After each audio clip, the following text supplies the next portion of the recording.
कितना सुंदर है नाम राम। बस राम कहते ही ऐसा लगता है जैसे मन को एक अलग ही शांति मिलती है। आज अयोध्या में राम मंदिर की प्राण प्रतिष्ठा हो रही है और ऐसे में आज हम आपके लिए श्री राम और उनसे जुड़ी कुछ बातें लेकर के आए हैं।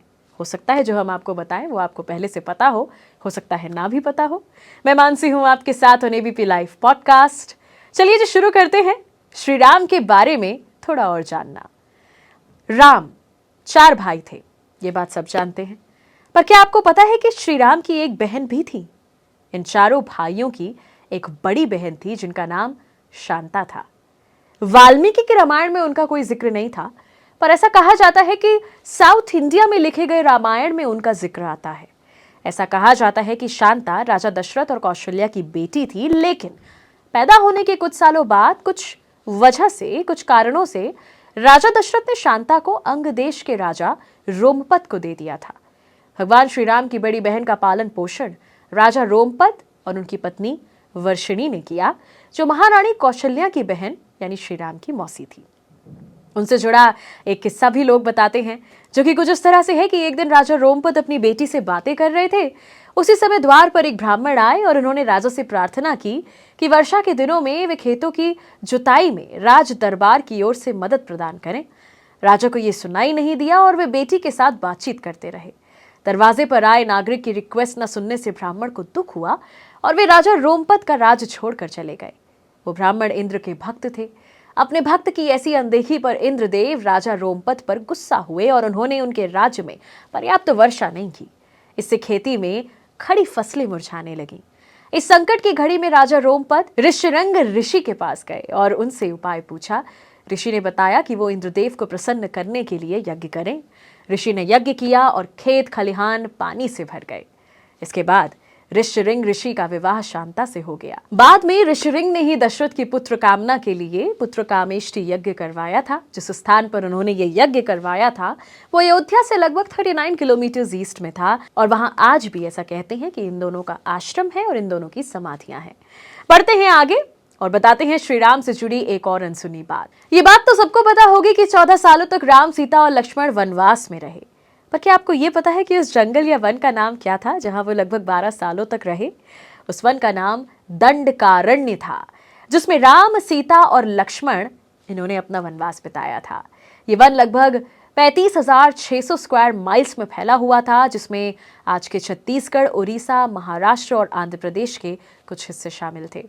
उस समय ये वन सबसे भयंकर राक्षसों का घर माना जाता था, इसलिए इसका नाम दंडकारण्य था, जहां दंड का अर्थ सजा देना और अरण्य का मतलब तो वन होता है। बात करते हैं फैक्ट नंबर 3 की। राम को भगवान विष्णु का अवतार माना जाता है, लेकिन क्या आपको पता है कि उनके बाकी भाई किसके अवतार थे?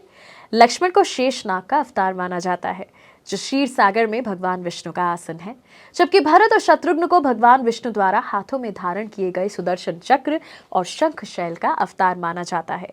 सीता मां लक्ष्मी जी का अवतार थी, ये भी मालूम होगा आपको।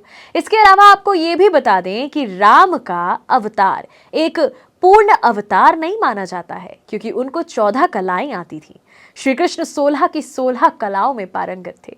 ऐसा जानबूझकर किया गया था क्योंकि रावण को कोई वरदान प्राप्त थे, लेकिन एक मनुष्य उसका वध कर सकता था और एक इंसान इन पूरी कलाओं में निपुण नहीं हो सकता।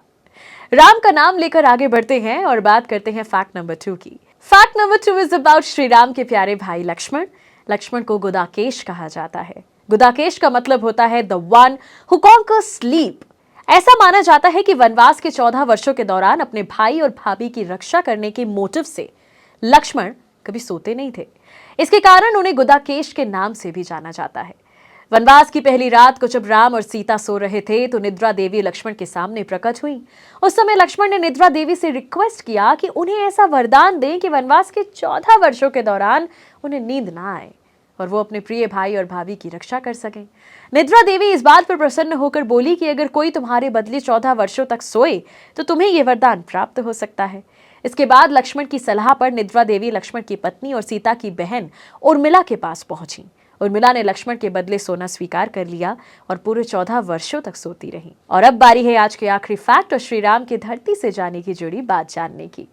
जब राम अवतार का काम पूरा हो गया तब राम जी को किसी साधारण मनुष्य की तरह ही अपना शरीर त्यागना था।